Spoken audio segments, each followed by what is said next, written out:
సమర్థ సద్గురు సాయినాథ్ మహారాజ్కి జై. సాయి భక్తులందరికీ నమస్కారం అండి.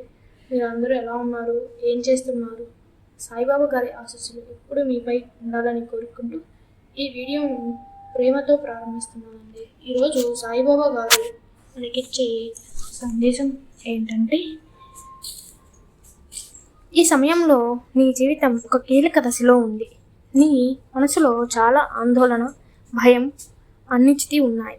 బయట నవ్వుతున్నావు, కానీ లోపల మాత్రం ఎవరికి చెప్పుకోలేని బాధలు దాచుకున్నావు. నీ కన్నీళ్ళని బాబా చూస్తున్నాడు బిడ్డ. నువ్వు ఒంటరిగా లేవు. నిన్ను నడిపించే శక్తి నీ వెంటే ఉంది బిడ్డ. ఇది నీకు పరీక్ష కాలం. ఈ సమయంలో నీ సహనం, నీ విశ్వాసం, నీ ఓర్పు అన్నీ పరీక్షకు గురవుతున్నాయి. చిన్న చిన్న విషయాలకి చిరాకు వస్తుంది. ప్రతి మాటకి మనసు గాయపడుతుంది. ఎవరు అర్థం చేసుకోవడం లేదని అనిపిస్తుంది. ఇది నీ తప్పు కాదు బిడ్డ. ఇది నీ ఆత్మ ఎదుగుతున్న దశ. బంగారాన్ని నిప్పులో వేసినప్పుడే దాని విలువ తెలుస్తుంది. అలాగే నీ జీవితంలో కూడా ఈ కష్టాలు నీలోని శక్తిని బయటకు తీస్తాయి. ఈ దశ పూర్తయ్యాక నువ్వు మునుపటిలా ఉండవు. మరింత బలంగా, మరింత శాంతంగా మారుతావు. ఇప్పుడున్న పరిస్థితుల్లో నీ చుట్టూ నెగిటివ్ శక్తులు ఎక్కువగా ఉన్నాయి. ప్రత్యేకంగా ఒక స్త్రీ వల్ల నీ జీవితంలో కొంత కలత వచ్చే సూచనలు ఉన్నాయి. ఆమె నీ మీద అసూయతో ఉంది.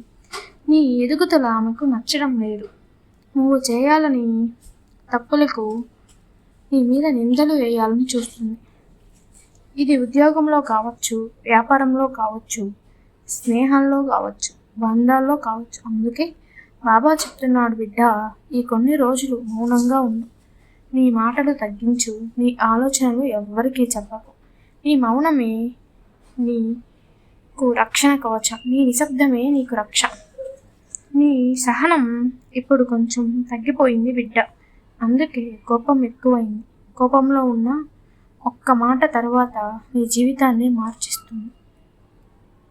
నువ్వు సరదాగా అన్న మాటలన్నీ ఇతరులు దురుద్దేశంగా తీసుకుంటారు. నీ మంచి మాటల్ని అపార్థం చేసుకుంటారు.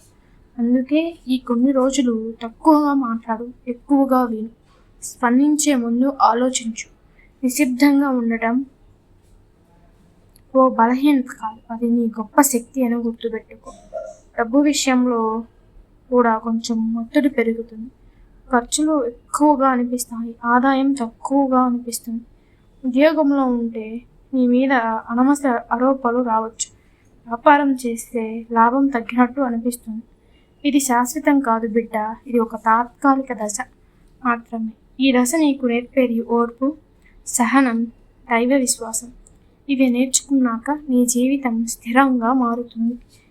నీ భవిష్యత్తు బలంగా తయారవుతుంది బిడ్డ. మనిషి జీవితంలో నిజమైన శత్రువు ఎవరో తెలుసా? బయట ఉన్న వాళ్ళు కాదు, మన లోపల ఉన్న భయం.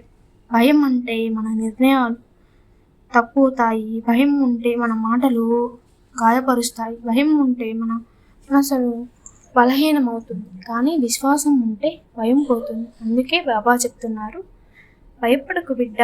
నువ్వు ఒంటరిగా లేవు. నిన్ను నడిపించే శక్తి నీ వెంటే ఉంది. చాలాసార్లు మనం దేవుడిని గుర్తు చేసుకునేది కష్టం వచ్చినప్పుడు మాత్రమే. కానీ నిజమైన భక్తి అంటే కష్టం లేకపోయినా దేవుణ్ణి తలుచుకోవడం. అలా తలుచుకుంటే కష్టం వచ్చిన మనసు కదలదు. బాబా నీకు అదే నేర్పిస్తున్నాడు. పరిస్థితులు మారకపోయినా నీ మనసు మారాలి. మనసు మారితే జీవితం మారుతుంది. నీ జీవితంలో ఎవరైనా నిన్ను తప్పుగా అర్థం చేసుకుంటే బాధపడకు. నిజమైన విలువ ఉన్న వాళ్ళని ఈ ప్రపంచం ఎప్పుడు ఆలస్యంగా గుర్తిస్తుంది. బంగారం మొదట మట్టిలాగానే కనిపిస్తుంది, కానీ కాలక్రమంలో దాని విలువ తెలుస్తుంది. అలాగే నీ విలువ కూడా ఇప్పుడే కనిపించకపోవచ్చు, కానీ సమయం నీ నిజ స్వరూపాన్ని బయటపడుతుంది బిడ్డ. నువ్వు ఎన్నిసార్లు ఒంటరిగా ఏడ్చావో నాకు తెలుసు. ఎవ్వరికీ చెప్పుకోలేక లోపలే బాధ పెట్టుకున్నావు. నిన్ను పట్టించుకునేవాడు లేడని అనిపించింది, కానీ నిన్ను పట్టించుకున్న శక్తి ఎప్పుడు నీ వెంటే ఉంది. బాబా నీ ప్రతి కన్నీటిని లెక్క పెట్టాడు. నీ బాధలు వృధా కావు. అవి నీ ఆత్మను శుభ్రం చేస్తున్నాయి. మన జీవితంలో కొంతమంది మనకు గాయం చేస్తారు, కానీ ఆ గాయాలే మన బుద్ధి చెప్తాయి. ఎవరి మీద ఎంతవరకు నమ్మకం పెట్టాలో, ఎవరి మాటలు మనసుకు తీసుకోవాలి, ఎవరి మాటలు వదిలేయాలి, ఇవన్నీ అనుభవాలే వస్తాయి. బాబా ఇచ్చే పరిష్కారం చాలా సింపుల్ బిడ్డ. ప్రతిరోజు ఇంట్లో ఒక చిన్న దీపం వెలిగించు, ధూపం వేయి, 5 నిమిషాలు కళ్ళు మూసుకొని కూర్చో, ఓం సాయిరామ్ అని జపం చేయి. ఏమీ అడక్కు, ఏమీ కోరుకో, కేవలం నమ్ము. ఈ నమ్మకమే నీ జీవితాన్ని మారుస్తుంది. నీ సమస్యలన్నీ బాబా పాదాల దగ్గర వదిలేయి. నీ బాధలన్నీ ఆయనకు చెప్పుకో, నీ భయాలన్నీ ఆయన చేతిలో పెట్టాయి. ఈ కష్టాల తర్వాత నీకొక తీపి వార్త తప్పకుండా వస్తుంది. నీ మీద ఉన్న నిందలు తొలగిపోతాయి, నీ పేరు శుభ్రం అవుతుంది, నీ శత్రువులు నిశ్శబ్దం అవుతారు, నీ కోసం ఆగిపోయిన విషయాలు మళ్ళీ ముందుకు కదులుతాయి. నీ జీవితంలో మళ్ళీ శాంతి వస్తుంది, స్థిరత్వం వస్తుంది, ఆనందం వస్తుంది. నువ్వు మళ్ళీ నమ్మడం నేర్చుకుంటావు, నువ్వు మళ్ళీ ఆశ పెట్టుకోవడం నేర్చుకుంటావు. ఇప్పుడే మనసులో చెప్పుకోబిడ్డా, సాయి నన్ను కాపాడు, సాయి నన్ను నడిపించు, సాయి నన్ను మనసుకు శాంతిని, సాయి నా జీవితానికి దారి చూపించు. నేను నీ మీదే వదిలేస్తున్నాను. సర్వే జన సుఖినో భవంతు. జై సాయిరామ్.